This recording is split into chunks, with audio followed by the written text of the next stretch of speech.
Welcome back to the Telosive EV podcast, ladies and gentlemen. All right, we got to top last week's amazing episode. We're going to go a little bit longer. Whoa. Let me tell you something. I don't know what you signed up for, Drew, but I did not sign up for some 3-hour,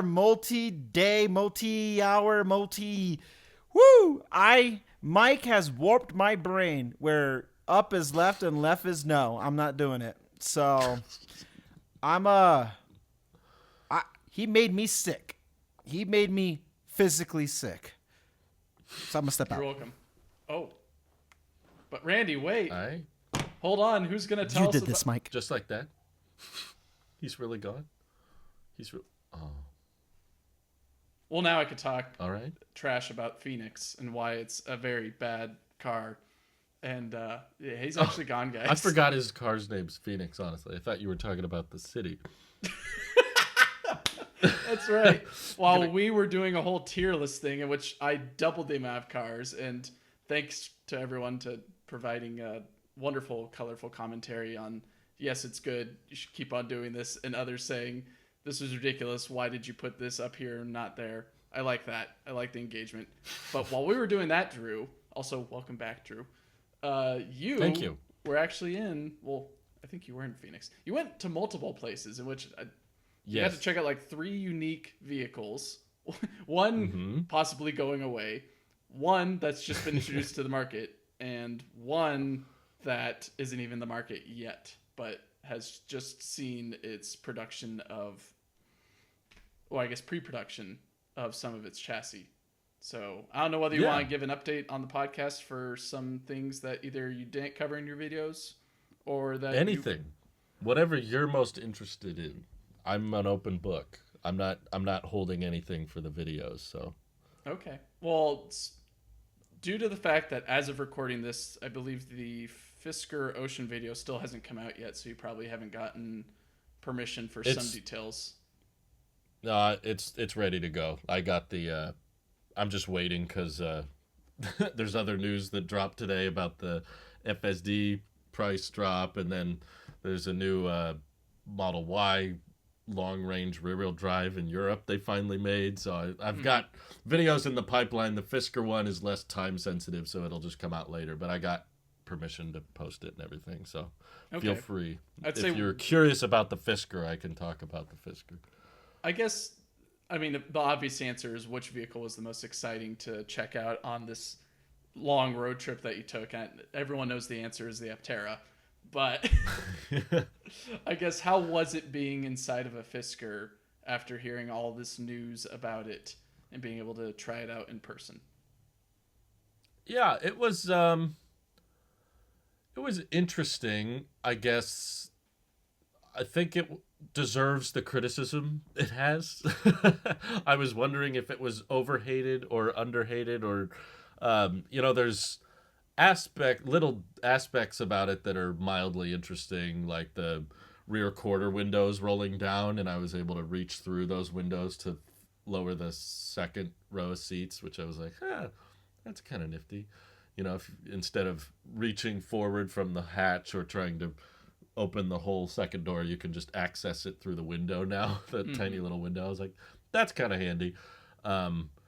One little detail about it that was pretty hilarious that didn't make it into the video, but we noticed it, is there's no glove box, but there are like paper documents beneath the seats. There's like a little drawer that unfolds and you can keep documents down there, and I was just like, boy, the police officers are gonna love that one. Say Hold license on. and registration. Let me grab it. Let me get it. Yeah, might as well just put your wallet in like a gun case while you're at it. Here you go, officer. Just whip it out really quick like a switchblade. Yeah, so that's interesting, but yeah, it's a fascinating, I think, example of like what not to do as a startup. And it was fascinating talking to the employees there and getting their perspective on the brand and what the company should be doing or whatever. Yeah. But yeah, I think the problem is Fisker, Henrik Fisker should just be a design guy. He should not be a CEO because they put a lot of tiny little details like uh, the defroster lines on the back. Mm-hmm. They turn the bottom line turns into little ocean waves, and there's like a surfboard dude on the wave, and on the door handles there's like seagulls and a surfer guy like embedded into the plastic, and then on the back of the armrest there's like a rock climber. So they love the little Easter egg things, but how do you put so much attention into basic details like that and yet botch software so heavily, like even on OS 2.0 it was still very laggy, it was not responsive. The cameras were hard to bring up, especially if the car was in motion, didn't want to show certain things. There was just all these bizarre choices, in my opinion, and you could tell that they had some good ideas here, but they were just very rushed and half-baked. Like, I wonder if Fisker would have delayed the launch and waited a year or two to get all these little details right. Would they be in a very different situation by now if they actually put some time and attention into an app and software and over-the-air updates? And it's not like it was an inherently bad car. It's still like surprisingly roomy and somewhat smooth, and lot of range. It's hard to find an electric SUV with 360 miles of range, and it's a little cheaper than a Model X. So decent amount of range, and nothing inherently exclusive about it either, though. That's, I guess, one signature flaw I could see in future startups is if like you don't differentiate yourself in some way, you're going to get overshined or overshadowed by Tesla or legacy automaker that has known brand reputability. There's probably many ways the Fisker Ocean is better than like a Solterra or a BZ4X, but there's going to be way more of those on the road because people are far more comfortable buying something they from a brand they know, and they're pretty confident. Yeah, that company's probably going to be around. So it's kind of sad, but also I think there's lessons to be learned. So just like how there's new startups, and in fact I actually have a new EV startup reach out to me recently. I think I'm slowly becoming the EV startup guy. But grassroots. I think just as interesting as it is to see what new ideas are coming, we should also be looking back at what ideas aren't working out exactly. Like what red flags should we look for so that when we do check out these new startups and get to ask them questions, we can say, hey, how are you going to avoid what this company did? Or how are you going to watch what you're doing, or be careful because, or you just told me something that I heard from this startup and they didn't make it. So how are you different? So I think it's fascinating to learn from, even if the company won't be around much longer or the product isn't that great. I think there's still value in what not to do, basically. Maybe that's more valuable. Yeah, learning from your mistakes is or either your mistakes or others' mistakes is very important, yes, especially when developing a product. And absolutely, that's something that everyone, including Aptera, is closely watching with a lot of the quote-unquote competition, but it's more of just fellow automotive startups who are also trying to make it in this market and try to become something of a staple where there is that opportunity of changing technologies for new ideas to come through the filter. But unfortunately, they don't all make it, like Randy has said, who is still gone, I guess. But it is. We'll let him back in whenever he's feeling up for it, but he must really hate us. Yeah, he's been gone. His camera's still on and all that. But I think that was really cool that you got to check it out. I think it was in LA, right? And yeah, it's a unique car. I don't want to dismiss the fact that they've put in a lot of time, effort, and energy. There's people that put a lot of their heart and soul into it, and unfortunately, it just didn't make it. Or at least it's appearing as so that they won't make it. As of recording this, they technically aren't gone yet, but I've heard though through people at the company that since the massive price cuts Mm-hmm. that they applied, they've sold more than they've ever sold. And the people I've talked to at the company say that the customers know what they're getting into.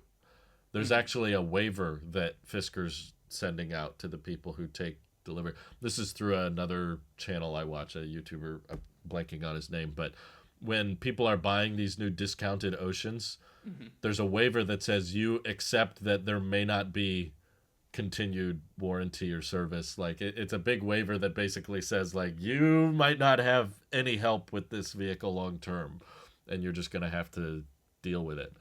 And a lot of people, because the prices are now pretty competitive, they're like, okay, I'll do it.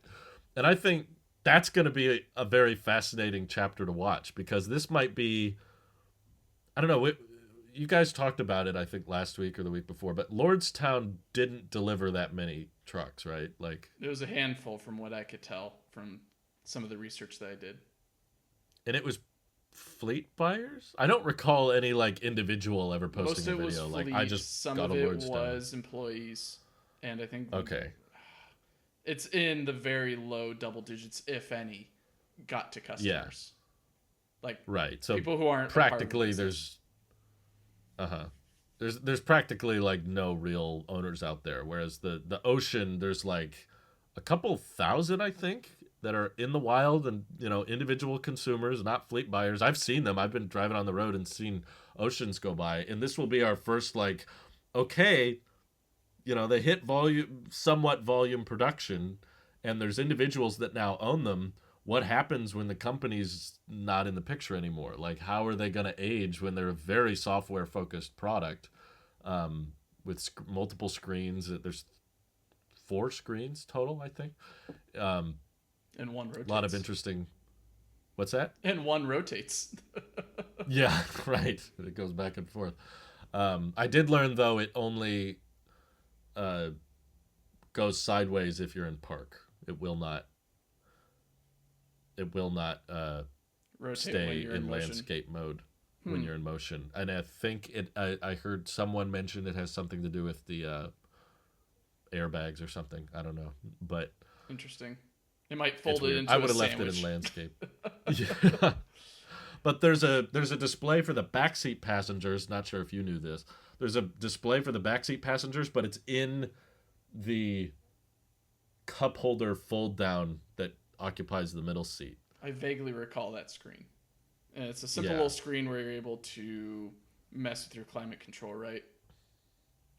Yeah, it's pretty small. It wouldn't turn on the models we were in. Oh, no. They were like showroom models or something. And the cup holders they had in that fold down armrest, they wouldn't fit Louise's water bottle, which is the Brita bottle you gave us. Mm-hmm. It's a very standard water bottle. It's not like a big awkward bottle. It fits most cup holders, but it wouldn't fit that one for some reason. I'm very interested, honestly, with what cups or what size drinkware do these automotive brands test with their products. Sometimes it blows my mind, like in that case where it's just like, it's not a big water bottle. Let's try to put it in the cup holder. Oh, it doesn't fit. Or trying to put my little Coleman tumbler or whatever into the door cup holder in my Model Y. And sometimes it's not like not sometimes. Every time I put it in there, it doesn't feel like it wants to go in into that cup holder. It's just a little bit too wide on the top to where it sticks out just a little bit more than I would like. So yeah, some of that insight. But you brought up a good point. That's also what, when me and Randy were doing the tier list last week, that it's why we ranked the Coda so much higher in the list, because it doesn't have that crutch of software. Yeah, it has a screen in there, and you can do stuff with it, but that's not the main focus of how you interact with the vehicle. It's mainly like a Sonata, or I guess early aughts or late aughts vehicle. Yeah, where it's got some of the smart features. Yeah, it's very analog. It has some of the smart features, but it doesn't rely on them completely like what a Tesla or a Fisker would probably do. So yeah, which is by the way, I'm a big software guy, but I don't think there's anything wrong if you want to make an EV that's less software focused. In fact, if you're an EV startup, that's probably a great idea, because Fisker at least didn't seem that interested in building up a really great software team, because they delivered cars that couldn't receive over-the-air updates, that needed manual service technician appointments to get them to update, and really clunky software on launch. I even thought, all the Fiskers I checked out had the updated OS 2.0, and I still thought it was buggy and slow. And I was like, this isn't responding very well in this. And the more I thought about it, the more I realized Aptera's approach makes so much sense. Yeah, you got no, to I'm talk not with getting them paid again. by Aptera, but still, like, why waste all this time with a software team trying to come up with your own navigation system that's going to be clunky and require all these integrations, when Apple and Google are trying so hard to take over the infotainment in cars? Just let them do their thing. Yeah. Just let Apple and Google do the heavy lifting for you. That's Aptera's whole approach, is like, no, we're just going to let CarPlay and Android Auto do the work for us, so we Not don't to have say to come that up with they're our own. lacking on theirs as well. It seems like from your interview with Chris that a lot of the approach that they're taking at this moment is making sure that the manufacturing is going to make sense for this vehicle, but also improving some of that software while they can, and developing the app for your phone and also the interface in the vehicle to ensure that it's a smooth process, and then try to utilize other other forms of communication, so that way there's not a huge reliance on the vehicle to do everything, that it goes through the phone for a lot of different things, like updates for probably the first generation of Apteras.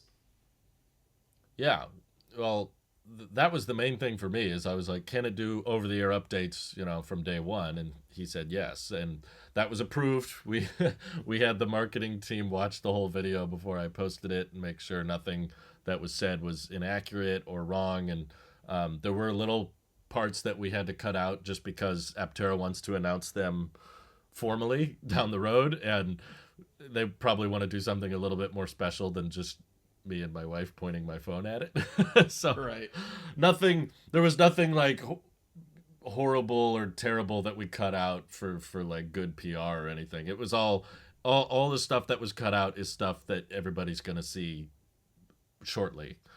Anyway, so I don't want anyone to think like, oh, they cut out some thing catching on fire or something. It was like, no, it's just, we would like to announce that ourselves. We don't want just random Drew's YouTube channel announcing these He's got big the supplier scoop, guys. contracts.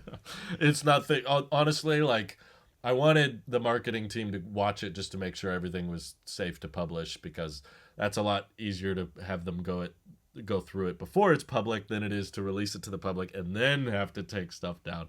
That's a much bigger mess. Yeah, I think, was it Aging Wheels, the YouTube channel, was a great lesson with that recently, where there's a phone number on one of his oh jeez, oh goodness, the Solos. On the Solo, there's some random phone number on it, and he had to re-upload the video, and it was a headache. But with headache. yours, I could definitely see that as well. Just, oh nope, need to re-upload it, but you need to blur this out. And but there was a lot of fun info in it, and I was like, I hope they don't cut out these parts, and they didn't really cut out any of the stuff that I was hoping would make the cut. So I was like, really? Oh, you're okay with him saying that in this? And they were like, yeah, that's for fine. What things that were new in that video. I watched the whole thing before the podcast. A lot of the new things were super exciting, but I think the reassurances, or diving a little bit deeper into something that we already knew, just like, here's where the hinge goes on the top, and then here's where the hinge goes on the bottom. That was interesting to me as an engineer, because it was a lot more intriguing to see, where do these things go? What's the somewhat, like, they're not going in depth on like the clearance and tolerance on certain things, but just what are they accounting for in a lot of these builds, and what's like the curing time as well, or like when do you move something from one station to the next in their approximations right now, was a lot of the fun parts for me, just trying to understand how far along are they in the manufacturing process, not necessarily physically, but thoughtfully, or at least planning wise, where they've gotten to. And it seems like they're they're not marching nines yet. That's more of something like the Model 3 or the Model Y, where it's just improve, improve, improve. But at least with Aptera, they're getting close to like the 80% regime, from what I can tell, in regards to figuring out the whole process. And there's still a lot of grinding and smoothing needing to be done for that. But like Chris said, definitely, they've got Sandy behind them helping them out, trying to iron out everything, not necessarily minimizing the amount of workers, but utilizing your workers to do multiple tasks and be able to handle certain actions without overstressing them or making a sloppy product. True. The whole, and on that subject of software is a great example, is like they do have a software team, but they don't want to pile on the software team more things than they can handle, which is why they want to be more dependent on let the phone do the navigation and the music, and like we don't need to build all of that in natively because a bunch of people want CarPlay and Android Auto anyway. So it's like you have a bunch of people requesting one thing, but then in the case of Fisker, it's like, nah, instead we're going to like push our already limited software development team to come up with their own in-house versions, and they're not going to be good. It's like, nah, just that's just smart. It's efficient use of what you have and the talent you have. And I don't know about your experience, but I still routinely run into frustrations with the Tesla navigation system where it routes me on weird roads or tells me to go this way, and I'm like, no, that's not right. And I constantly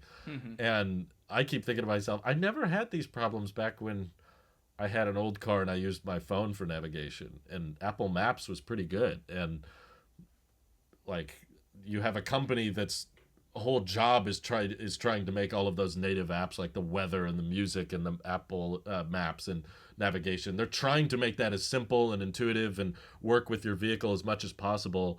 And they're really good software developers because, you know, they've got big budgets and lots of time to refine things, and they're not as distracted with auto manufacturing because that's a huge undertaking in itself. So honestly, the more I've seen Tesla navigation make odd choices and route me on weird paths, the more I've been like, yeah, well, Tesla's probably not updating this very much. They're not taking a lot of feedback when it comes to the, hey, this route is weird, or you should fix this bug, or this isn't updating properly, because their software team's all focused on FSD stuff. So I don't know if I truly believe anymore that the whole navigation and now playing the stuff, should that all be up to the auto company, or should they just let the phone companies do their job? That's kind of more what I'm leaning towards. Where do you draw the line? I find with my daily commute, the one thing I like about the software is that it never chooses the same path consecutively, pretty much. Like maybe there's 1 or 2 days out of the week it takes the same path to work. You like that? But other times sometimes I'm taking this highway than this, because it's the Bay Area, so there's interchanging highways all over the place. And so sometimes it calculates, well, you should probably take this path today. Other times it says, take this highway this time. Where am I going today? Yeah, so Tesla. It keeps it fresh, which I love, because it doesn't feel like the daily slog of take this turn, take that turn, take this turn. Here I am. Oh, here's the stupid light that I'm stuck at again every single day of my life going to work. Instead, it's, now I'm going around the train tracks this time instead of going over the train tracks this time. Or I'm going through the train tracks. I don't know if that's by design. No, but at least it keeps it. I don't know whether it's on Google's side or Tesla's side, who's making that decision. But I agree with you when it comes to a lot of the decisions that it makes, either in routing, which sometimes it's very dumb in your cases that you've been a proponent of recently, of it doesn't know that there's a highway or a road there, or it just takes a really weird way around an intersection that doesn't make sense. For me, it's mainly... Or it'll route me to the paid supercharger parking. Oh, that's annoying. I agree. Places. Thankfully, mine somehow avoids that on a lot of the routes that I take. But that's good. I guess I get lucky. But for me, it's when I get to work, it doesn't... Maybe this is a little bit more tech-tuned for the tech podcast, but having some machine learning or AI detect where does the car go when I disengage FSD supervised or whatever. Where do I go? and maybe use that information for the next time I take this route.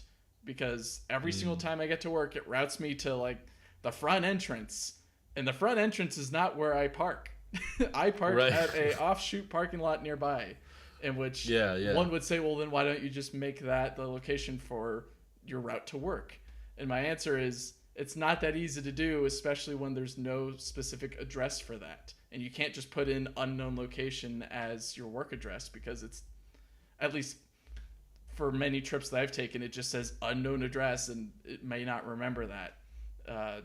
Maybe I need to look into that a little bit more, but a lot of the time it routes me to the front entrance and then tries to slow down or tries to turn into it, but you can't really drive up to the front entrance because it's a pedestrian crosswalk or sidewalk. So it becomes, well, let me disengage this, go to the parking lot, park over there, but the car's trying to figure out, why are you disengaging me? So something where either the manufacturer or the third-party software needs to take control of situations like what you run into or what I run into in regards to missteps or barriers, in order to make it a more seamless, intuitive, or pleasant experience with the software and the hardware. Yeah. I think that Aptera's on the right track of like, we'll focus on the hardware side of things, like the solar production and the car's energy consumption, all that kind of stuff. And I know. Every day I think about, I'm slowly getting to the same level of excitement as you, of this thing would solve so many different things, both financially and also like give me more time in my day to do a lot more things. And just the excitement of driving this thing around. I don't feel a little bit of guilt having all these seats that I'm not using. And it just, it's the dedicated car for commuting, but then also there's the fun adventures that I can take it on and not having a worry about, like, the thoughts are endless enough to where some days I get a little bit regretful over the fact of not putting in a deposit, which I don't have money for, putting in a deposit for a launch edition one. And I think, man, it's going to take so long. But then after your talks with Chris, I think it's only going to get better and better and better with time. Their first vehicle is going to be technically the worst one they made. And it's only going to become more and more amazing. And already the product's amazing as is, as presented, I guess. Hopefully it lives up to the hype that we kind of have in our heads, but also what they're, I guess, communicating to us in regards to what they're hoping to deliver. Yeah, and let me know if down the road you are interested, because I've spoken with one, maybe two, I'm trying to remember, at least one person that is an accelerator that should get. I think we know the same guy, because I believe he contacted me as well. Okay. But like I said, depending on timing and everything, you could. There should be launch editions that people plan on, like, most of the ones I've talked to are like, I invested, so I'm an accelerator, but I'm holding out for the 600-mile range, so I'll sell my launch edition to whoever wants it, that kind of thing. Mm-hmm. So I think there will be launch editions available for those who weren't accelerators. But I guess one question that I had that maybe wasn't addressed in your video, but got generated by the hilarious Hello Kitty reference that Chris gave you. I guess they wrap these vehicles right after, maybe not right after, but pretty soon after the body is done through the curing process. Yeah. They just slap on whatever wrap that is destined for that product, whether it's the Luna or Soul or, oh goodness, I'm forgetting the last one. Noir. But they said that they're open to custom wraps in the future, so they might just keep a bunch of popular colors in stock and do much more than just those three. But yeah, and which that would complicate things a little bit. But I also think when I want to wrap mine, or if someone wants to wrap theirs, do you peel off what's already there, or do you just add on to what's already there? Do you pretty much just put on your own on top of theirs? That's a good question. Or are you able to remove theirs, and there should be a problem with you applying your own, and it's not going to be some scenario where it flakes off a little bit quicker rather than just putting it on the surface? Because that's something that I haven't put much thought or research into on whether you could just keep on putting the stickers on top of the stickers like most people probably do with their registration stickers on the license plate. They just keep on stacking it up, or if you have to peel it off and put on a new one. If it's anything like a roof, you should probably take it off, but you could probably get away with an extra layer. I guess it depends how thick that vinyl material gets. I imagine there is a limit. So, you can't put 10 layers on, but maybe you could get away with one. Yeah, it might actually fill in the seams a little bit. Oh, there you go. You have less gaps. You just wrap it again. But yeah, they said they want to disclose all of the official measurements and everything, so that any body shop, any wrap shop can do it for you. And it's not a lot of material, because the belly pan is all got to be a certain color and finish, and then the solar covers up the top. So you really just have this little strip down the middle, which isn't a ton of material. So it should be noticeably cheaper than wrapping a Model 3 or Y or something like that. Yeah, But I mean, mine's got paint protection to film, take it off. and so I'd be interested in seeing whether I could do it on my own for if I got an Aptera, if I could just put on my own vinyl wrap, or if it'd make more sense to send it to the guy that PPF'd my Model Y, and then he's an expert in his field, so it'd be very fascinating and easy for him, most likely, just to whoop, there we go, done. This is easier than a Cybertruck. There's less surface for it, but less material to also cut. But yeah, questions keep on popping up in my mind as well. But I like the fact that you got a little bit more time, and you got to sit in a production intent chassis, which I thought was really exciting. That was exciting. That was it. It felt much more rigid, I guess, than I thought it was, because I was picturing, carbon fiber. Okay, that's a fancy term for plastic, but when he lifted up the, when he pulled up that hatch and let me push on it, I was applying a bunch of pressure to it, and I was just like, dang, this thing does not feel like plastic, even though that's kind of what it's a form of plastic, but it felt really, really strong, and still super lightweight at the same time. And sitting with it, and the fact that me and him were able to pick up the whole thing was like, oh, I didn't know we could do that. I wasn't aware that was possible. So he's just like, yeah, get on the other side. And I was like, wait, really? It just picked the whole thing up. Is like, that's kind of nutty. But it definitely made me feel like this is the future. I'm kind of surprised there aren't more companies pursuing this. This feels like the inevitable next step of you have a better insulator for thermals on the interior. You have a lighter weight design, which is super helpful, and super rigid, super strong. Wants to go back to its original shape, unlike a metal, which typically just dents and bends inward, and then you have to heat it up to try to bend it back and stuff. And then seeing him just get right up on top of it and stand on it, I was like, why aren't more people doing this? One little detail that didn't make the Fisker video is that the tires on the hubcaps on the Fisker Ocean were forged carbon fiber SMC. So they had that same texture as the Aptera body of all that different cloudy waves of carbon, black and gray. They're really nice looking rims. I was like, hey, that's like an Aptera. That's how I talk about it. This is the equivalent of an Aptera's coefficient of drag right here. Just this part of the Fisker. Yeah, that's right. I guess you won't have much rim choices on the Aptera. You won't see it much. Not to worry. So I guess, but I got video of that, so I'll show it on the channel if people want to see what the rims look like. They're cool. Sure. So I guess kind of capping that off, then you got to check out two. Is it two startups or is it three? I guess, but Tesla's kind of established themselves. They're more of like a modern brand. Yeah, I say if you're in the S&P 500, you're not a startup. That's my. I'd call them more modern than legacy. Yeah, they're not legacy, but they're not startup. They're most likely modern. Right. But you got to check out. They're just a modern company. Yeah.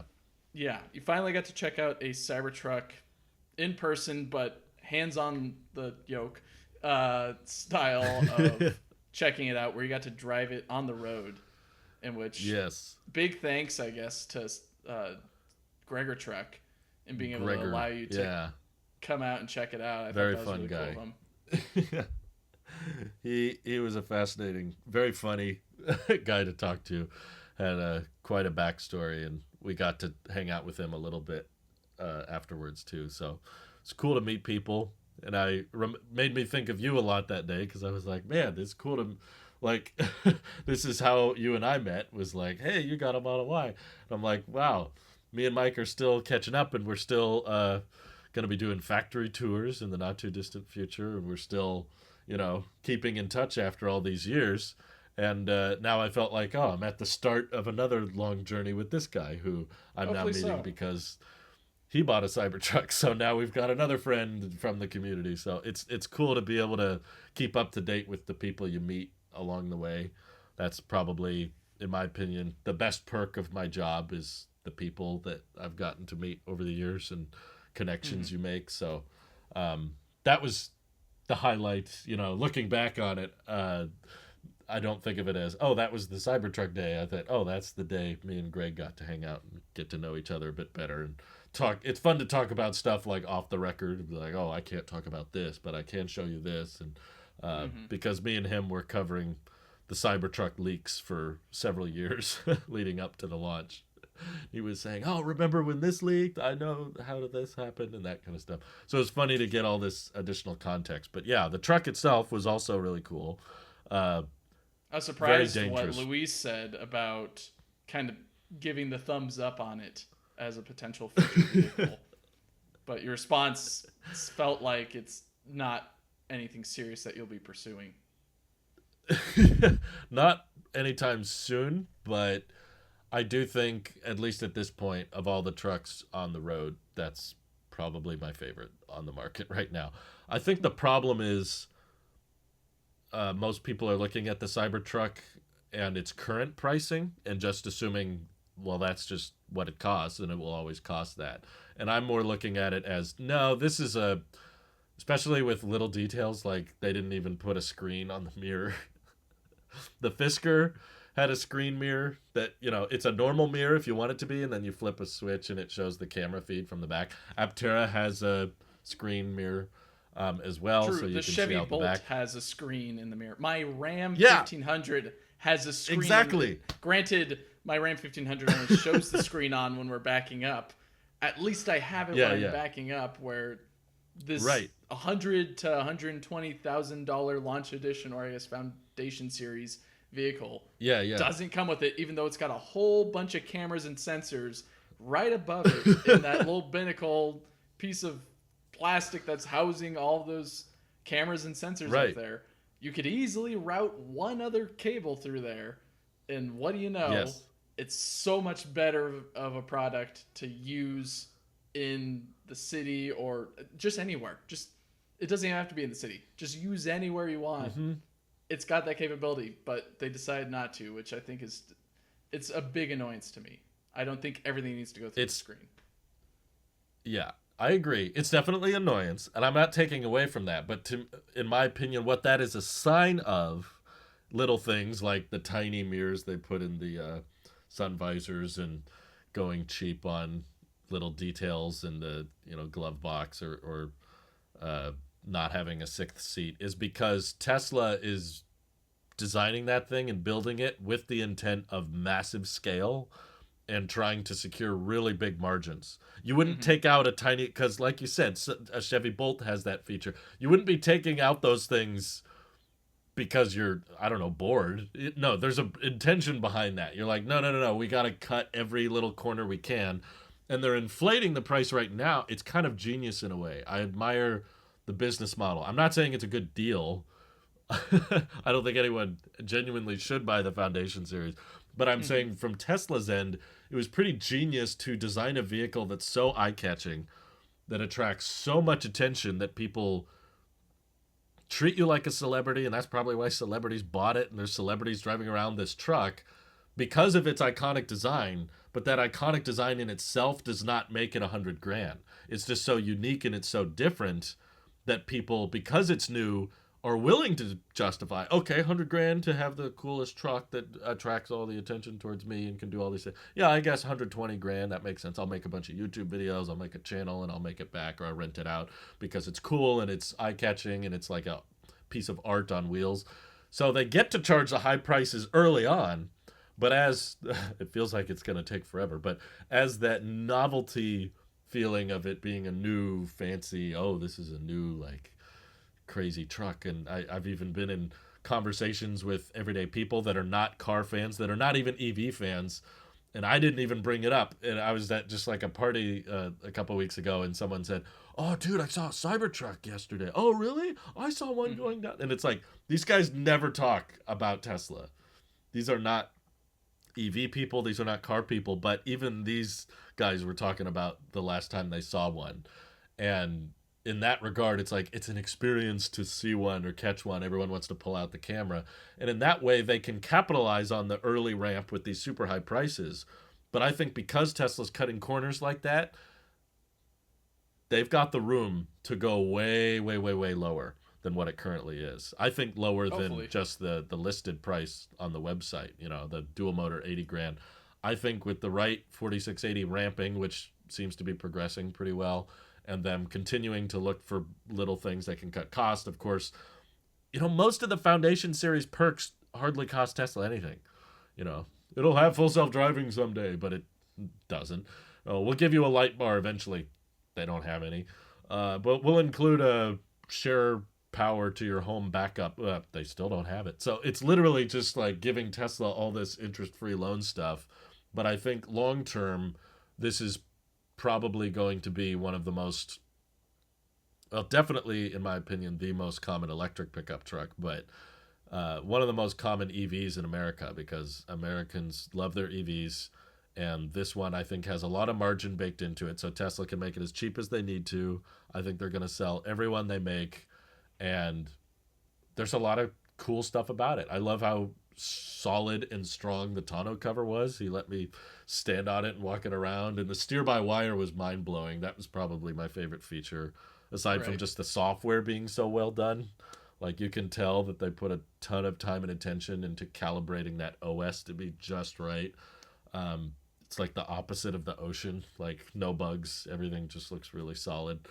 And I say dangerous because the more I drove it, the more I wanted one. And I was like, no, Drew, it's not efficient. It's not good for you. You don't need a truck. You're not a truck person.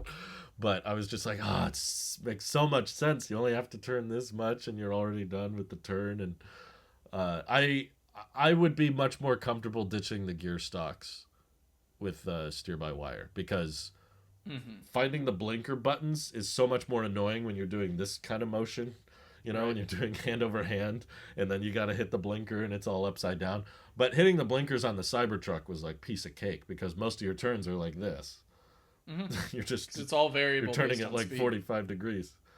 So reaching the blinker is like, yeah, it's right there. You can pretty much keep both hands on the wheel at all times. And after trying it, I was like, this makes way too much sense, and I need to stop driving this, because now I'm going to go back in my car and go, it makes me move it so much. This is too much work. But yeah, I think they have a long-term vision with the Cybertruck. It's kind of almost the inverse of the Silverado EV to me. It's like the Silverado EV right now, for making YouTube videos and for talking about like what a truck is capable of, that one looks so much better, but it doesn't have a great long-term shelf life, because I don't think it's going to be very profitable, and they're probably not going to want to make that many of them because the batteries are too big. And Tesla's thinking like long term with the Cybertruck. They're like, we're going to make millions of these things over the course of the next decade, so we have to look for every little thing to cut costs on. And sure, that makes it a worse product in some ways, but I think that's kind of gone well for them with previous vehicles. Like they make compromises and they cut costs, and sure, there's some better features. It's kind of like Model Y versus Fisker Ocean, you know, like Ocean has longer range. Ocean one day could do vehicle to home or whatever, and it's got more space in California mode, and it's got a driver display, and it's got a screen in the back. But Tesla didn't focus on all those things, but because of that margin, they were able to just crank them out like no tomorrow and undercut everybody. Yeah, I think in the long term, it definitely has a higher ceiling or lower depth to achieve compared to something like the Silverado, where it pretty much is based on the Hummer's battery, from what I can tell. And so that didn't work. But pretty much, it seems like Chevy has a pretty good product, but in terms of being able to iterate on it for something that is a little bit more future-proof, I do agree. It's going to be a little bit tougher to carve out. I don't know. It seems like they have to work on their efficiency a little bit more in their vehicles and be able to cost cut on things that people are willing to part with a little bit more, which makes me a little bit more interested in seeing how low they can get the price on the work truck variant of the Silverado EV. Yeah. And specifically, I mentioned this in the tier list video as well. I got to see a few actually on the road, not as not like someone was driving them around, but I don't think this is gonna work either. But they were Caltrans vehicles that were destined for a work site eventually, and so that was really exciting. Wow. I somehow spotted them on the way home from a road trip that I was taking as well, separate from yours. But to see... Wow, they got a lot of them. Yeah, it was like 5 of them on the transport. And then the sticker price for them was like around $70,000 each, I believe. Jeez. So it wasn't even like... There's no way that's profitable. It wasn't even the work truck variant of them. It was something that cost a little bit more, I believe. But I'd have to look at those the batteries sticker are huge. a little bit more. They're big batteries. But I think... They're like I don't know. I feel like many automotive aficionados, it seems like to me that the Cybertruck is very much a good comparison to like the Lamborghini Countach, where it's very much different looking. It's very striking. It's a timeless design. But do people want to go for that timeless design, even though like it's got some perks to its powertrain and everything else? Or do you want something a little bit more traditional, like not Diablo at the time, but maybe the equivalent that I'd draw, because I'm not a huge Lamborghini fan, or at least on their history, I'm not as well versed. But would you want a Countach, or would you want like an Aventador or a Huracan type of scenario, or something that is just a little bit more quote unquote practical, or at least it does a different service or job for what you want, or it just has different looks that you're a little bit more attuned to or interested in, because not everyone's going to want a Cybertruck. I think that's the beauty of having all these different brands jump into the EV space in regards to trucks, is that there's a flavor for every person. If you want something that is more attuned to the work truck ideas and price and capabilities and accessories, you go for an F-150. If you want to go for something that's a little bit more sportier and adventure focused, you go for the Rivian. You want to go something that's a little bit more range targeted, you go for a Silverado. And then there's a whole bunch in between for how much you want to cross shop and what things that you value and what things you don't really care about. So something like, if you want to go for super bougie, go for the Hummer. If you want to go for something that is a little bit realistic, go for something like an F-150 Lightning or an R1T. And if you have that special taste and you want some of the perks that a Polygon on wheels has, go for the Cybertruck. Yeah, I think a lot of the advantages of the Lightning as a work truck just come from the fact that F-150s have been around for a long time. It's not like the truck itself that's necessarily the help. It's like there's just a multi-decade long history of accessories that are compatible with it, but It's got more ports Cybertruck than doesn't the make a good Cybertruck. work truck. What's that? It's got more ports though than a Cybertruck. You got ports in the front and the Yeah. back that support a whole bunch of different tools that people on the site, whether they're just a pool person or if they're in construction or anything else, they have that capability. That's true. That's true. I mean, I wish the Lightning had the 1450. I know a lot of people appreciated that outlet, but if you're just going by sheer quantity, I think that Cybertruck can be a lot of these things over time.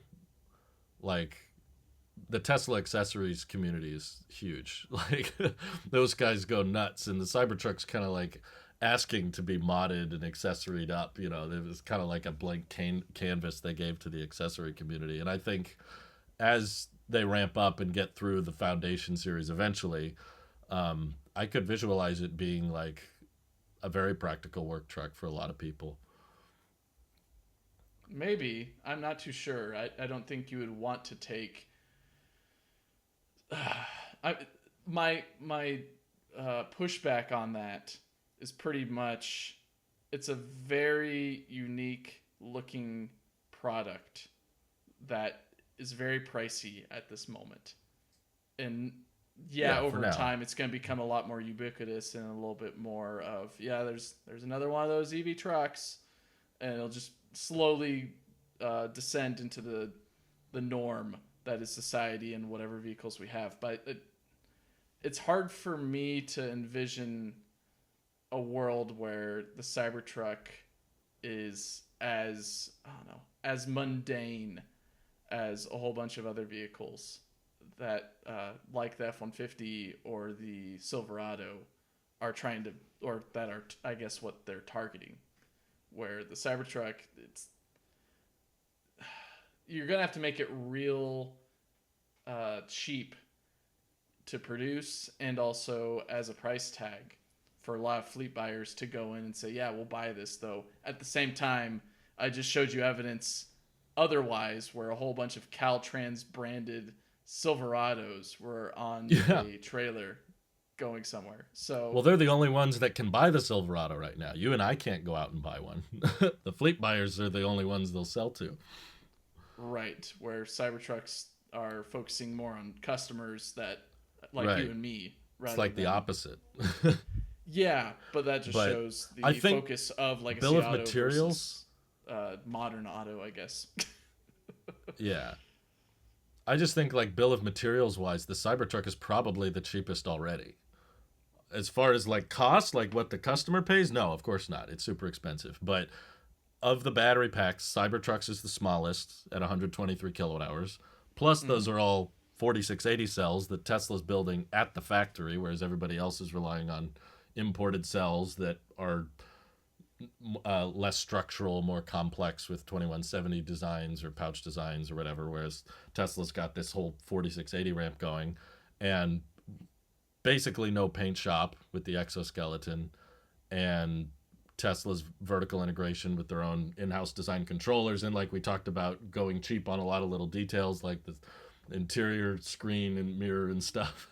And I'm like, yeah, I think Tesla probably, if they need to in the future as they ramp up and if they run out of people to buy it at this price point, they can lower it again. Ford's, I think, already been losing, I think they reported like $2 billion loss on their EV program, which is why they're cutting back on all their productions, because they couldn't find a way to sell them profitably. So I expect GM to do a similar thing, at least with this design, whereas I feel like GM and Ford were prioritizing making a good product, because they did make a good product.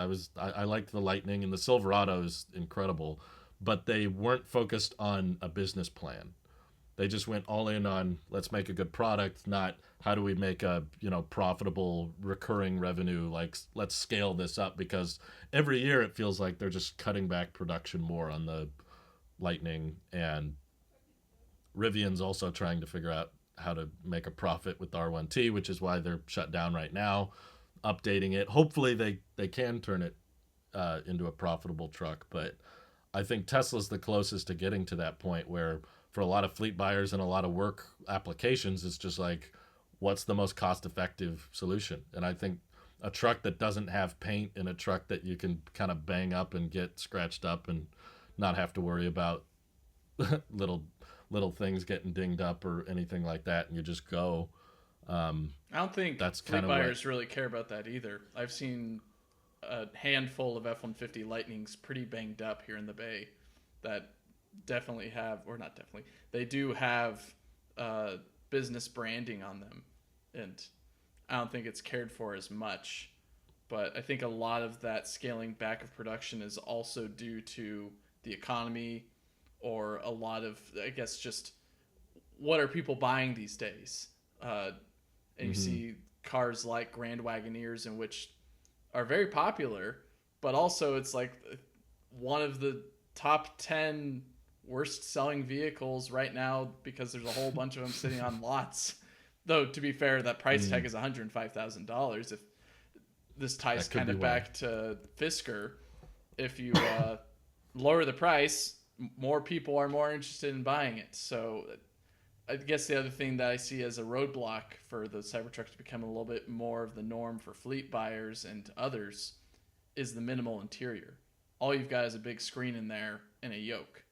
And so people have to learn, one, how to drive a steer-by-wire system, and two, manage a vehicle just through one screen. And a lot of people really detest that. People really love their buttons. And that's why I think products like the F-150 Lightning and the Silverado are going to nail it in that department, because they're offering something that Tesla is not willing to entertain, which is physical buttons. It could. I mean, to be fair, there's been a lot of fleet buyers for like Model 3s and Ys too. I've seen on the road that, they're people adjust. I think steer by wires like that. I didn't need someone to teach me how to drive. It's like, oh, you just don't turn as much here. It's like 5 minutes you're like annoyed with non-steer by wire systems. But Sure. I see a lot of fleets that are still using Model 3s and Ys and stuff like that. And I think if the money is there for it, they'll tell their employees, like, get over it. This is what we're using now. This is cheaper. Whether or not they care about the paint or the body getting damaged, you're paying for that one way or another. And with the Cybertruck, eventually you won't have to because they just bypass that whole process. So I think you're right, though. There will be people who prefer having the more analog controls, and that's the beauty of having a market that's able to just pick whatever you want. I'm not saying F-150 or Silverado are going to die off or anything like that. I'm just saying I think Tesla has the long-term plan to undercut everybody. Yeah, I agree, because their whole motive has been, how low can we set the cost for production, and how many of these can we produce? And that's what they've been good at, and that's what they've demonstrated, especially very well, with the best-selling vehicle on the planet being the Model Y. And True. It only shows that they're not going to stop. They've gotten this far, and they found that they've been profitable after it took them a while to get profitable. But they're now free reign to kind of do whatever, and it doesn't seem like they're going to stop now in making a risky production of a vehicle. I mean, the Cybertruck was seated in that. The CEO already divulged that, saying if people don't buy this thing, I guess that's all right. It's not going to be a big issue. I guess we'll make a normal looking pickup truck later. But as it's been evident with the market, people are willing to buy it. But I think it remains to be seen. I don't think this big excitement and this great production numbers that they're achieving right now at Tesla is indicative of what the history of the Cybertruck will be. And I think there's a lot of hopeful insights that we can project, but I don't believe that it's all going to be sunshine and rainbows for a lot of it. I think there's still an uphill battle for the Polygon on wheels that it needs to tackle before we finally write it off as, this was a long shot that has paid off substantially. Yeah, I don't know. It's just checking it out and driving it around in person, seeing how many people that I've never met before come right up to that thing and want to ask a million questions about it. I'm like, no other traditional design they would have gone with would have ever gathered this much attention. Like, no one would care if Tesla just made like a, Model X looking thing with a bed on the back. Like, I'm personally grateful that they went so different and so unique. It's like there's so many electric or just pickup truck designs that all kind of blur together, and it's just a matter of, okay, which logo or which little handful of features do you want to prioritize. I'm grateful that Tesla was like, well, let's really mix this one up a bit. Let's be bold, let's stand out, and try to lean into what we think a truck buyer might want. And at least for Greg, is perfect for his business where he's moving around inventory a lot, and he was coming from a Toyota Tacoma extended bed, so not like the smaller Tacomas, but he's been using it a lot. But he's using one Cybertruck for his business that he bought for either $100,000 or $120,000 base price, non-including taxes and everything else and incentives. Yeah. So I don't think that's indicative of the proof of success for the product, but it is definitely a data point that we can reflect on in the future and see how well that trend line is projected to go for, I guess, just the product as a bestseller, or at least a decent seller or competitor to the market. I just mean, like, so far so good. If we're looking at a product's life cycle this far, I've never seen a vehicle turn heads like this one before. Countach did the same usually thing. Pretty good. The DeLorean did the same thing. Many others have done in the past, Drew. I think. What has done the other? Sorry, you started. DeLorean, Countach, Diablo, Mira, a handful of Ferraris. You got Pagani and Koenigsegg as well. Those are cars that turn But did heads. those become $60,000 vehicles shortly after launch? No, they did not. But that will be the interesting thing for the Cybertruck, is mass producing this interesting design. And then also, how special does it get to where people are willing to put their money where their mouth is, or at least where their interests are for it? And also, how long will the hype last before it just becomes another product that you can cross-shop? And whether people are willing to put up with the features that it either has or lacks compared to some others that are on the market. Yeah, I think Tesla's good at setting standards. I mean, you and me being examples, we got used to no driver display. Yeah, that and used it's to fantastic. be like standard thing. I'm used to having that, but we're like, yeah, it's whatever. We'll get used to not having it. I think that'll be a lot of people with the Cybertruck too. So then, let me reflect or get your input on this. I put some of the tier lists in the in the chat that we've got. Yeah. Do you think it's worth the Cybertruck being in the B tier then, where me and Randy put it, below everything else in the sexy lineup? If you're referring to it as, model year 2024, yeah, I think that's fair, because I'm excited for the Cybertruck's roadmap, like their business model, because I think they can undercut everybody, and I think it will be cheaper / more profitable than any other electric truck someone can come up with. And I personally think that the eye-catching design that is basically its own advertisement, I've seen lots of companies that are buying Cybertrucks for their company uses, but also advertising because it attracts so many people. I'm like, yeah, you can't really do that as well with other trucks. It is a walking billboard. No one cares if there's a logo on your F-150, but you put a logo on a Cybertruck, everybody's gonna know. Everyone's taking pictures. But model year 2024, yeah, this thing doesn't have basic autopilot, doesn't have full self-driving, though they're charging for it. It starts at $100,000. The range is kind of disappointing for that price point. The only tires you can get with it are not very efficient, and the hubcaps were.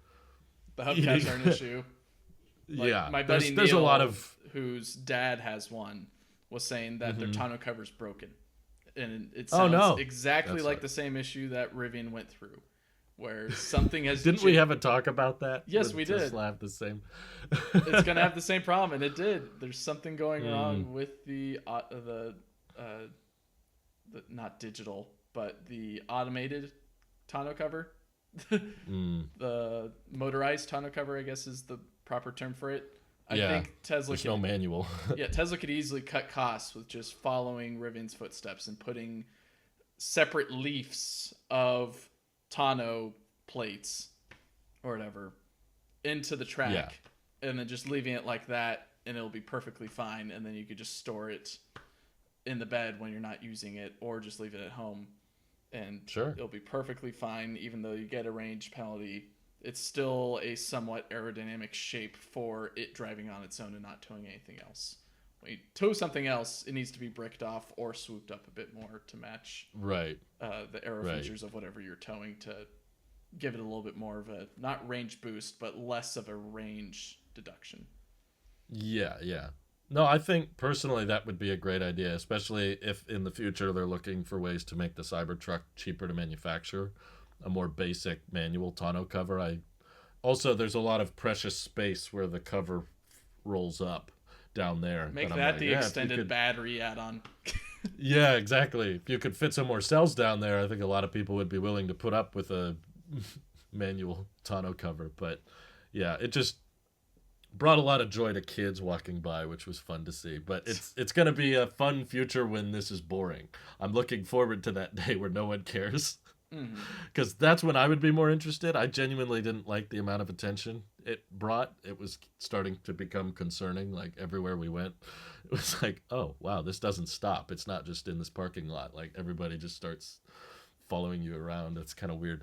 It's not going to stop but for when a it's- while. Think about the people who aren't following this at all. Like even people who are like, what is that? That's going to continue for 5 to 10 years. People just trying to figure out, Right. what is this thing? It's going to be like your buddy Ross, who was thinking, what new phone is out there that I can get? The 12? Right. The 12 is probably They're worth just it, now right? learning about it. Yeah. A lot of people don't even know it's a Tesla, and I'm kind of okay with that. That's totally fine. Let it be its own thing. But yeah, I've really, I think they nailed it. I don't think there was a better way to do a truck for them in their position in the market. Like, separate yourself, find something iconic, recognizable, but different and still functional and utility. And it's just that art form of it is what I think is keeping the price so high. Because as long as people are willing to pay 6 figures for it, Tesla's going to keep making Foundation series.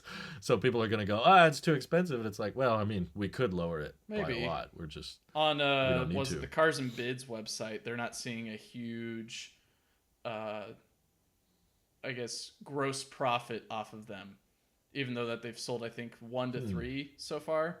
They're not seeing what they saw with the Rivian or the Hummer or the F-150 when they were first selling them on the website, where you could get it 3 times the price that it originally costs, where it's only like 10 to 15% more than what the MSRP is technically for it at the time of when it's selling.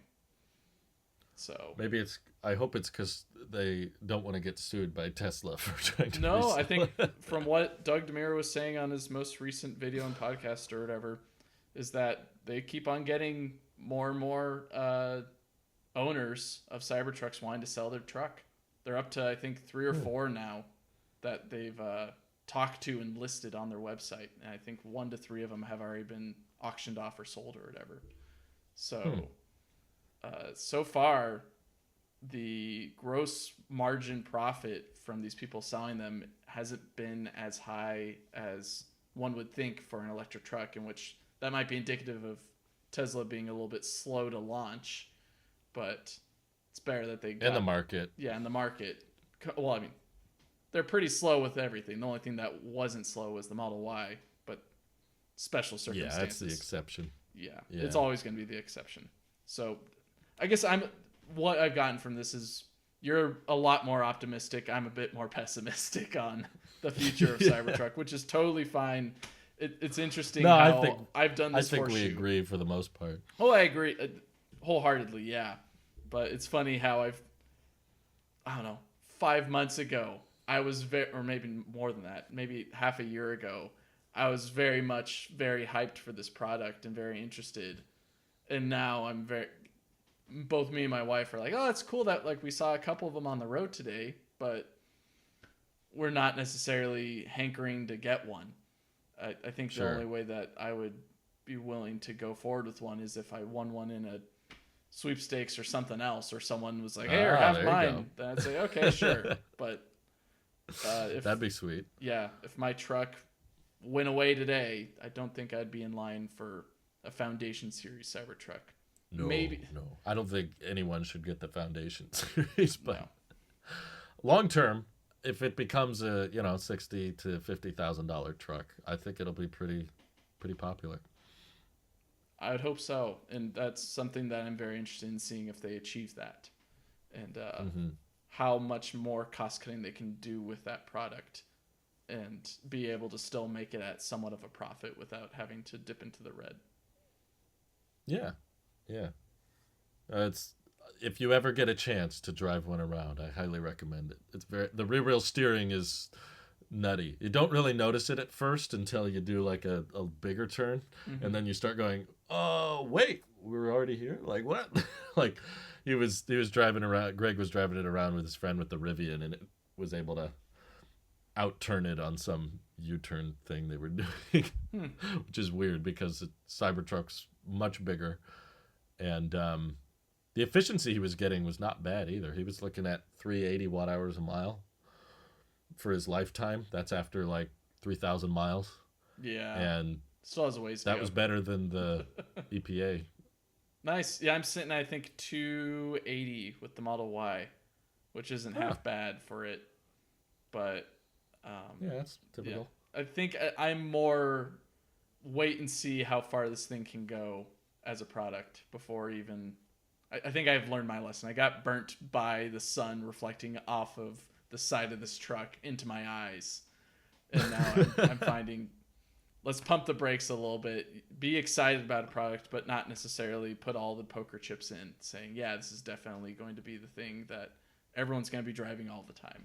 I think it's got a great market segment. Not everyone. But, yeah.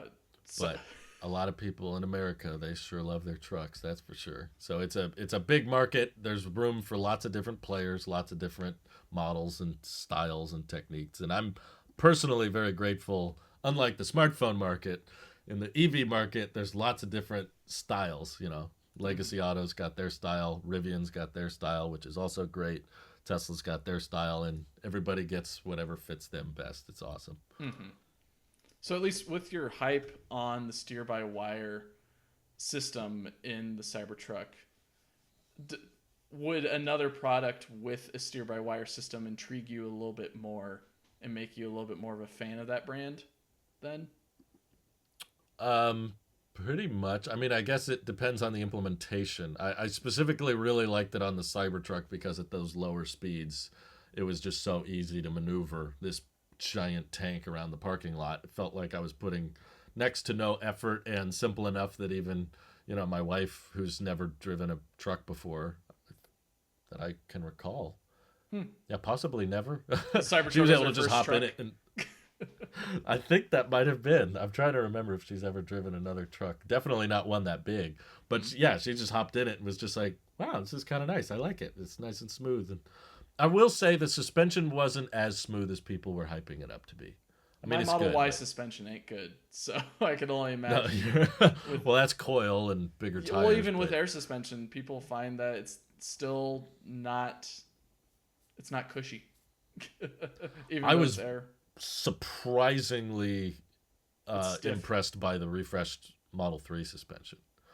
Yeah. For whatever reason, when I test drove that, I was like, wow, that was like nothing. This is really quiet, really smooth. Got in the Cybertruck and I heard so many people say, oh, it's so smooth, the air suspension. And I was like, it was okay. I mean, it was better than my Model 3, but I thought that little detail people had kind of overhyped a little bit. But maybe it's just personal preference or something. I don't know. Sure. So I guess where I was fishing with the previous Oh, question yeah, that sorry. I had with the steer-by-wire, Ford recently put up a job application or job requisition for a steer-by-wire mechatronics electrical engineer, which makes me think, Ooh. even though that I think came out in the news recently that their T3 project for their truck or whatever Yeah.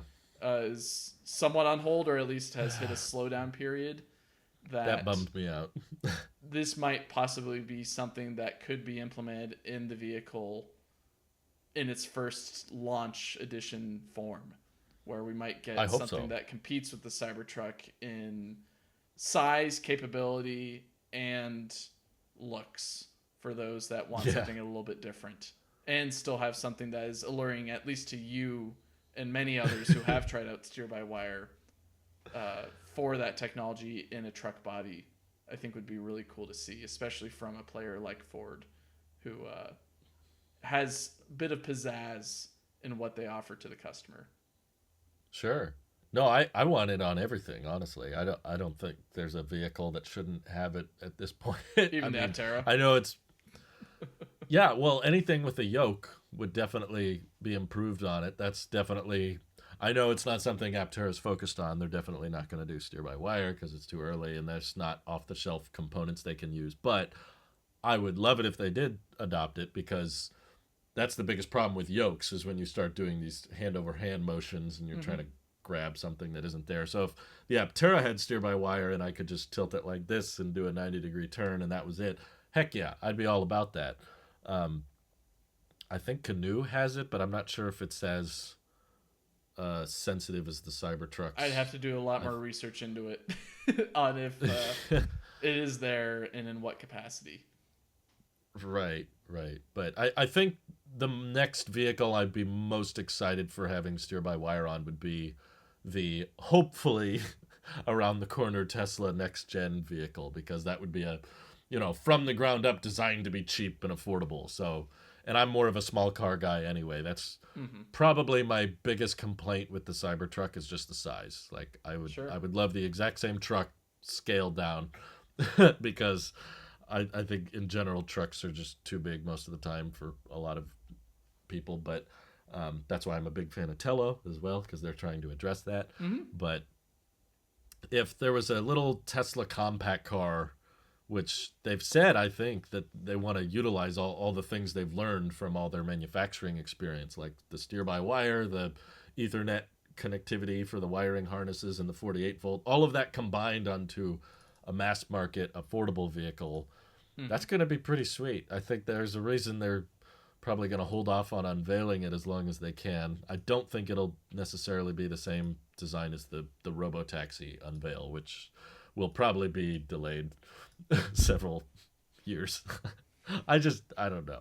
I think Elon is wanting to unveil that way too soon. But just a smaller, cheaper Tesla that's really bare bones, but I can still steer it just really simply.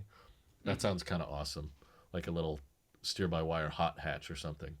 Yeah, well, especially with what Hyundai is coming up with the Ionic N or Ionic 5N or whatever. Basically, a right. hot hatch, but for an EV. Yes. Kind of based off of what they did in the Kia EV6 GT, but just make it as sporty and exciting of a product as it is, but it doesn't have to be huge, is something of interest to me. This all kind of ties back to what Rivian unveiled at the R3, and that's something that I'm still thinking about. Of this would be so I much really fun like to the whip R3. around corners and all that. I would probably never take it off road, but to zip around town in it, I think would be a great time. But I find myself in the same situation as well, Drew, where I'm getting a little bit more hyped over smaller compact vehicles, and I find myself looking more towards those rather than big things. I even asked the question a billionth time to my wife, asking like, would you ever consider a car like a Tello for like a truck? And she said, no, I like my big trucks. But she said, you can have fun with your own, but no. We're not replacing the truck with a small truck. It needs to be a big truck. Fair enough. Even if it's got the same capability.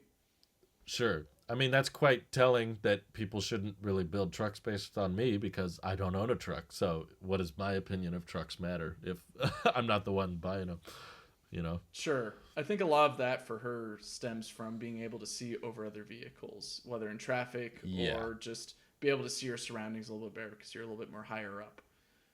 Sure. Which is funny because then you think, well, I don't want other people to be big in their trucks, but it's going to be a game of who's taller than who, and it just keeps on building up. Yeah, it can't go on forever, trucks. Right? Yeah. That's One of the main reasons I really love the R3 though is because the ground clearance is pretty good and the ride height is more up there. So it's smaller footprint but not necessarily smaller height, which is kind of a underserved sweet spot for a lot of the EV community. I think that's why I was watching other YouTubers. I guess Rivian had a R2 R3 event again in Normal or something. They've been where they touring it rented out around. I believe it went Yeah. from San Diego, I think all the way over to Florida. It was in New York. Then it went to New York. Or maybe I'm thinking Yeah. Gravity in Florida. But yeah, went up to New York. Oh yeah. And then they brought it all the way to Normal. And I'm crossing my fingers they bring it to the Bay. Because Well, they've got time. They've got a couple of years. well, they right? have a presence Might as here well. along with LA. And they already had it in LA. So I'm thinking bring it around to one of your other main offices here in the Bay. You got it Yeah. right there. Palo Alto, one of your huge offices. Yeah. Bring it over here, please. I'd Yeah. love to look at it. Right. And I was watching guys cover those little mini events they were doing on the road trip, and he said that like the crowds around the R3 were no question bigger. Like everybody wanted to see the R3. R2 is like, okay, whatever. And I know it's not going to happen, but I'm still on the belief of like, I think maybe you should just go straight to the R3 personally. Like you've got R2, which is cool, but it's 2026. Yeah. How much is a used R1S going to cost by 2026? Like, they're going to be getting pretty close because, the first R2s they make aren't going to be 45 grand. No. They're probably going to start with the higher end trims and work their way down. So I'm like, well, if you're going to start with a different trim, you should probably lean more into that form factor, which people love so much, and kind of that Subaru market. And I think everywhere I look, whenever I see that older kind of diagonal drop-off car design, I'm like, ooh, that reminds me of the R3. Everywhere I go, I see this hatch. Pretty much. So I really hope they make it as soon as possible, really. But It's a really cool vehicle. I catch myself looking at smaller vehicles like that. There's a K-Truck that I happen upon a couple times in some of my nice. travels, and I can't help but look K-Trucks inside are it, even dope. though that nothing has changed with it.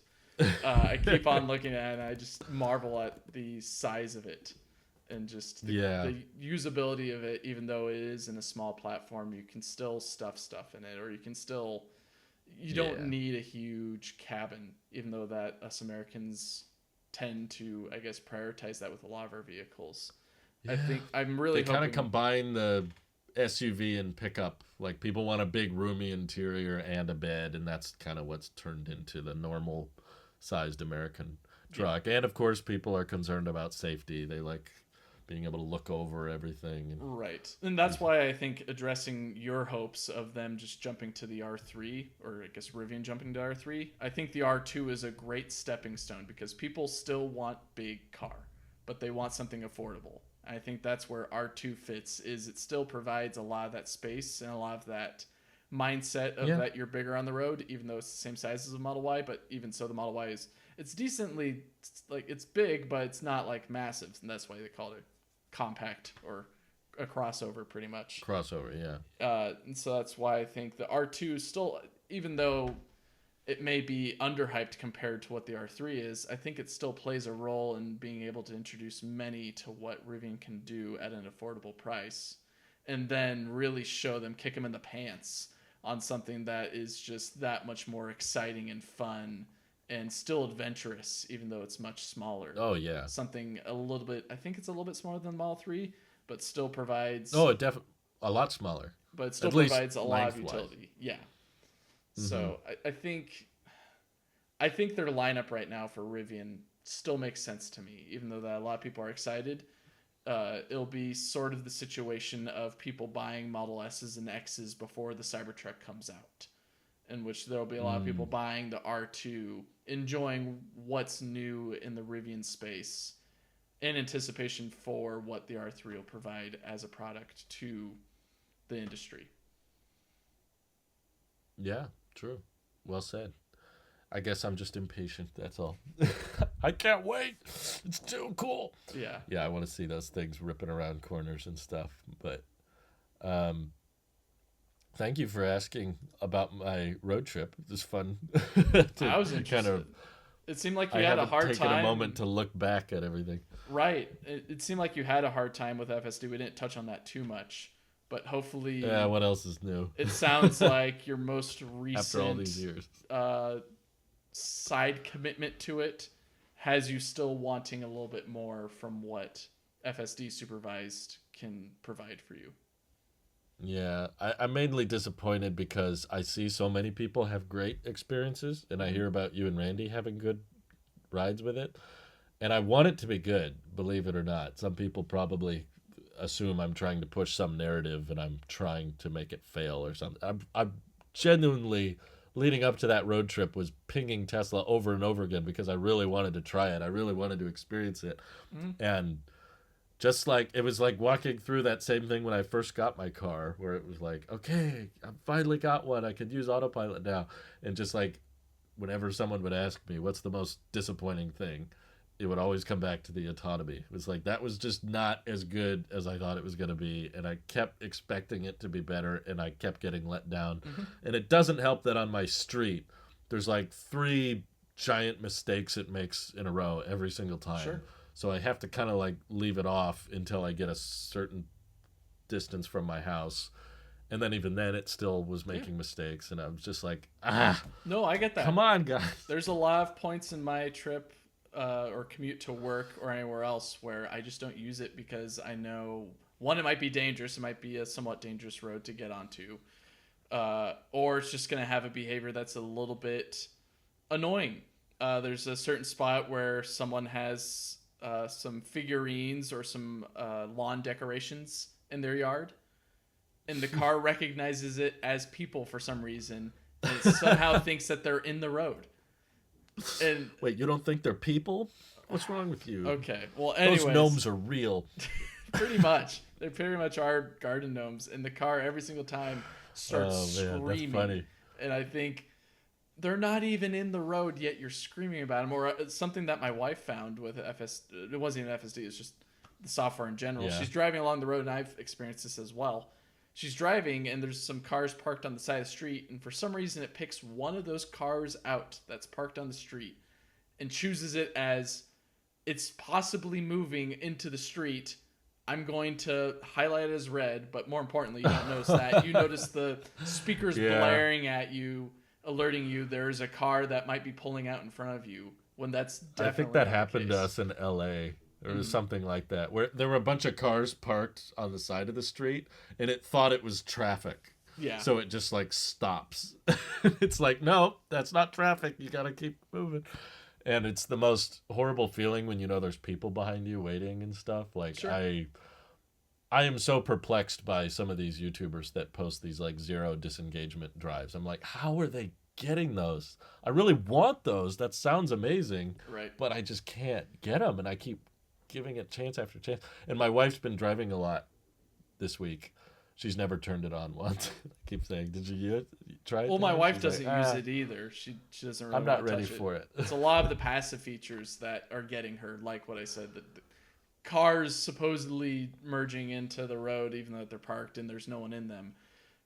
When I use the FSD pack or supervised, I found actually it's not sunshine and rainbows for me as much as it may seem. Of course, we haven't talked in a while, Drew. But You guys made it sound so good. oh, it's still good. But what I found is in some portions of my drive, like I mentioned at the beginning of this podcast, sometimes it takes different routes. On some of these routes, yeah. it used to perform perfectly well on some of these turns or interchanges.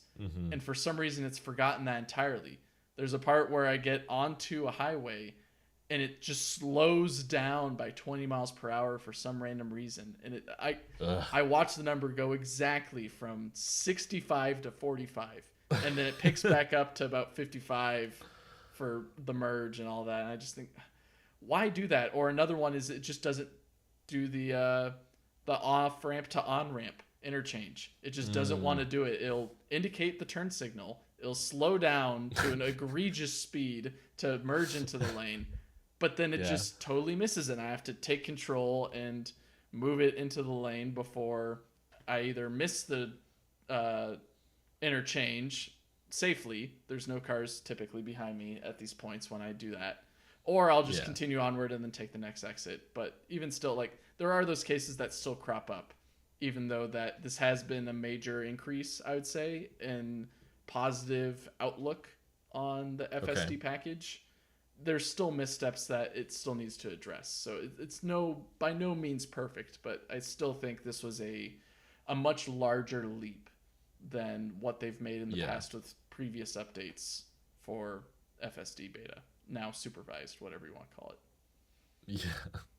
It's like Twitter. I actually think, it took me a while to come around on it, but I actually think naming it supervised is a good idea because it's a bit more direct than beta, which is kind of vague, and a lot of people don't know what beta means, and it's a little weird when you call it full self-driving. So the fact that every time they reference it now it says supervised, it's a bit more clear to the general public, like, hey, you pay attention when you're using it. I'm like, after thinking about it for a while, that was probably a good call. And who knows how long it'll be in the supervised stage, possibly forever. Right. But and how long they want to keep with that. that naming else. Convention of FSD supervised, or if that's too much or was it word salad that you have to deal with. It is kind of a word salad. It's more syllables than beta. Yeah. But I wouldn't pay $99 a month for it. Sorry, even with the price cut. Did you not? No, it's the free month. Oh, you just got done with it, or did you just start one? I could have sworn that I saw on your Twitter recently that you just either you purchased it or you did something else with it. No. It's end of March. They they said we're gonna give everyone a free month of FSD. Oh, that's how confident Elon was in it. So they said everybody gets a free 30 days. And so I got my free trial like 2 hours before the road trip started. Mm-hmm. I was really excited. I couldn't wait to try it out. And then as soon as I turned it on, it went 30 miles per hour in a 10 mile per hour zone, hit a pothole, and almost hit someone at the first stop sign. And I was like, wow, this is fun. It hit this someone? Is going to be a fun. Almost hit someone. It cannot see down the road. The cameras are horribly positioned, in my opinion. Like, there's still so many situations where it stops way too far back behind the line, slowly creeps, then stops again, and then slowly, and it's like, you're already in the road now, dude. You gotta go. I've got a few stop signs that it exhibits that same behavior as well, and it's a headache because there's no one on the road. You're looking left and right, and there's no one coming, and then as soon as it gets into the intersection, there's people starting to come, and you're like, just commit, just go now. That exact thing somehow happened to me like 15 times on the road trip, where I was like, it's kind of amazing how it could have gone right now, but it didn't, and it waited until there were cars actually coming, and then creeped out and stopped, and now it's sticking way too far out. And I'm like, man, if you would have just gone, you would have been fine. It still has that new driver behavior that we described years ago. Of it's like I know it's partially NHTSA's fault, but it's still the camera positions. It can't see far enough. Like if it could see what I could see, it would know it's clear to go. It could come to a complete stop and then continue. Yeah. But because it can't, it has to do this weird rolling thing. Some camera repositioning needs to happen. I agree. Whether it comes in the form of, let's just say, the side view mirrors finally get deleted thanks to the U.S. government. We could then either mount cameras on the front and back, so that way you get a cool video stream of looking back on the side view cameras in your centered display, because they're not going to put anywhere else. They're not going to add displays on the thing, as evident with the Cybertruck. At least maybe they could put cameras on the front of the what would be the side mirror mounts as well, I guess side camera mounts. So then that way it's a little bit more forward, and also maybe a little bit more angled outwards. So that way it sees a little bit more forward on the vehicle, so we don't have this silly behavior of I don't know. Okay. It's got to see better than a human to drive safer than a human, right?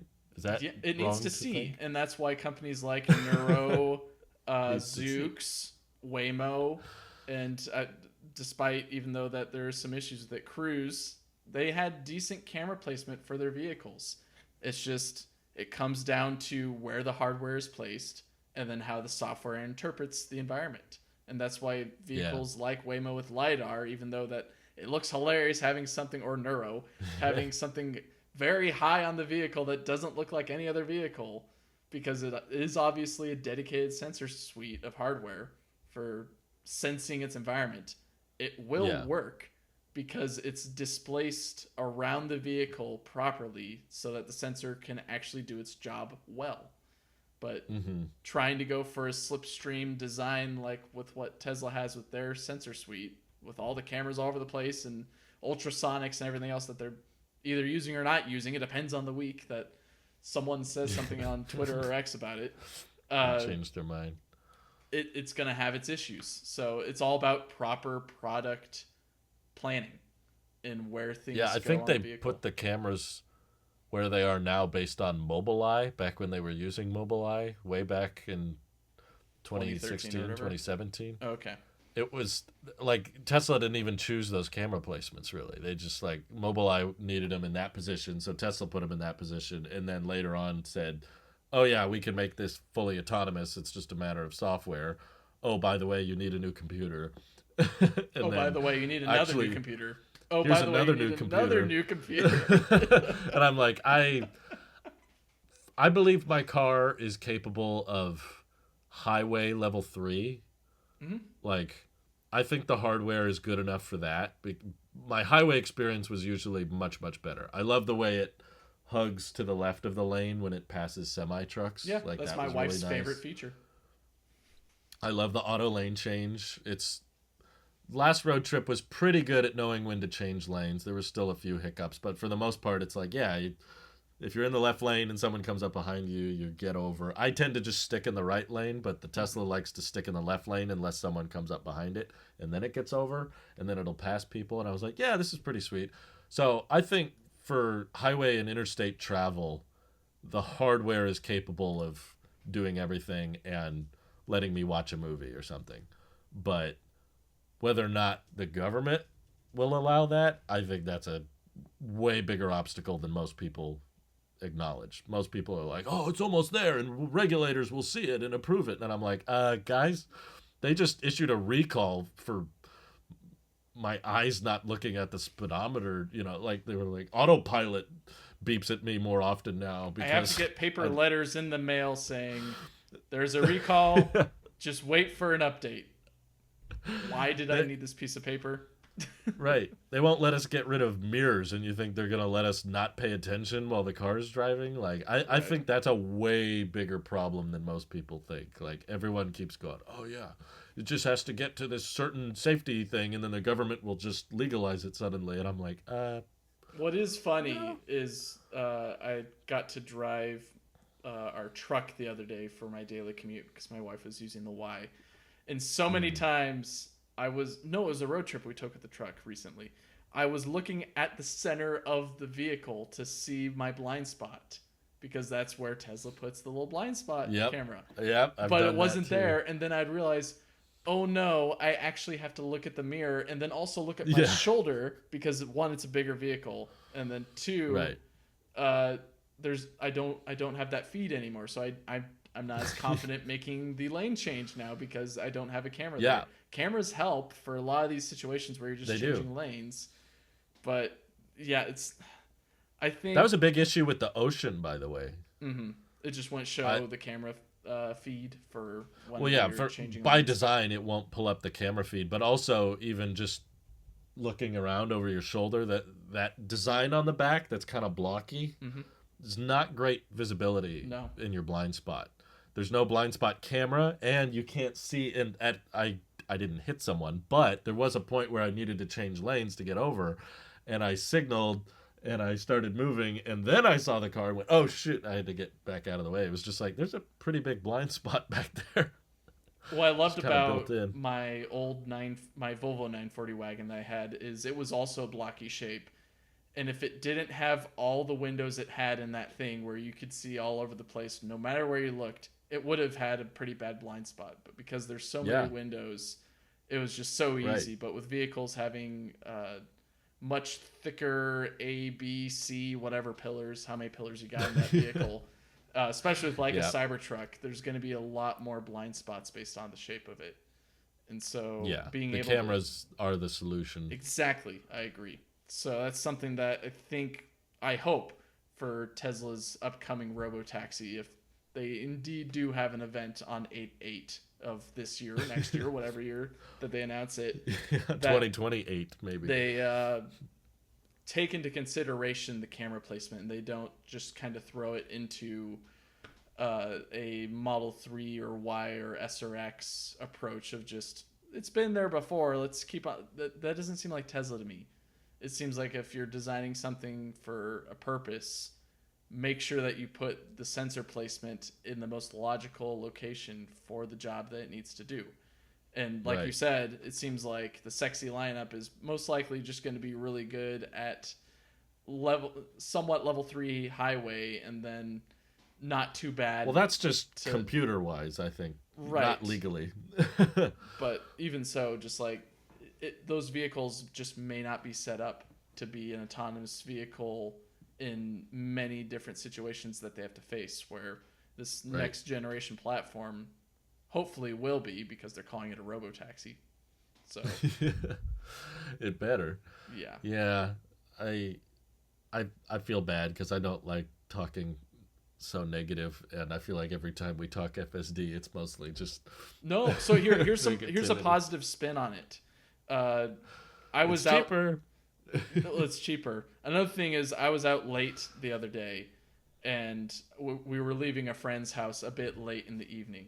And what really helped take the edge off of the drive home, because it was a decent drive back, was having FSD enabled on the long highway trip back to the homestead. And it made it so much more tolerable, where if I was having to manage being in the lane, it wasn't like I was asleep or anything like that and letting it drive me while I was unable to view the road, because of course having a heart attack on the way to the hospital. Oh gosh, we're not going to get into that. But the vehicle would alert me, you're not paying attention, I'm going to pull over now. And then two, also, it wouldn't be responsible of me to be driving while impaired. But it was very helpful in taking the edge off of the trip back home at a late hour. And that's something that I will always be indebted to the FSD team at Tesla. It's gotten me home in situations where I should probably be home. I shouldn't be driving on the road this late at night. But it got me there with a lot of its safety features, whether there was a deer crossing the road, or there was a construction zone that magically appeared but none of the lights were on, or there was a crash or something else.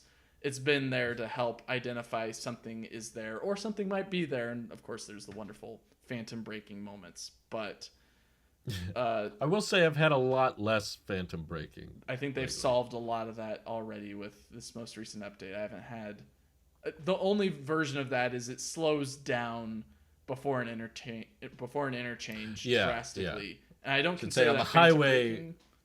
Yeah, when you're cruising for hours and hours, I don't get the random brake really hard, but I do get the slowdowns on city streets that aren't supposed to be there and stuff. Right. But not as drastic as when you're going 80 miles an hour and suddenly the car just slams on the brakes for no reason. That made road tripping a lot worse. Right. I recall when we were going down to San Diego, that was something that you were just fervently annoyed with. That made the whole thing like very hard to be comfortable, because you don't know if it's about to do it again. Because I'm about to brake. Anytime it could just... But this didn't do that hardly at all. But it's cool what they're achieving. The expectations are way too high, but the fact that the car's even attempting to do all these things is really cool, and it's a fun party trick. I still think, who doesn't like a good party trick? I'm not saying party trick is bad. I'm just saying a party trick is not $12,000 or, even $100 a month for a lot of people. If it makes them this uncomfortable to the point where my wife doesn't want to use it, sure. Think of how many other average everyday consumers are out there that would not turn it on because it did this weird thing, or it hit a pothole, or it... Well, not even that. Think of people who are kind of like your friend Ross, who they're not going to try that thing out unless it's going to be forced into their face that, hey, here's button, try out.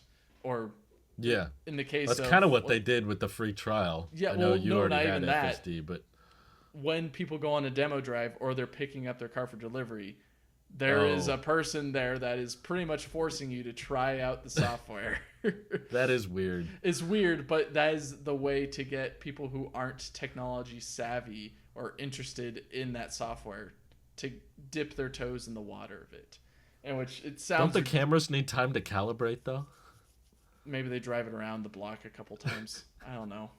You've got to, so now this guy's got to drive my car around, put miles on it. To while be I'm fair, waiting to mine take got delivery. put miles on it when it was delivered to me. Though it was at the beginning of the pandemic, and they were going full. We will deliver it to your house. You never have to see an employee, and they put on an extra. I remember that 20 miles on my car, but I didn't care. I was just happy to get the I want vehicle. those. I like it when you don't have to see anybody. Oh, it's great. It was so magical. I really hope they still do that because it's just a magical experience of, oh yeah, you're getting your vehicle today. Oh, by the way, it's in your driveway. And you just go outside and suddenly your car's there. All the paperwork's inside. That's all you have to just get the app ready to go, and that's it.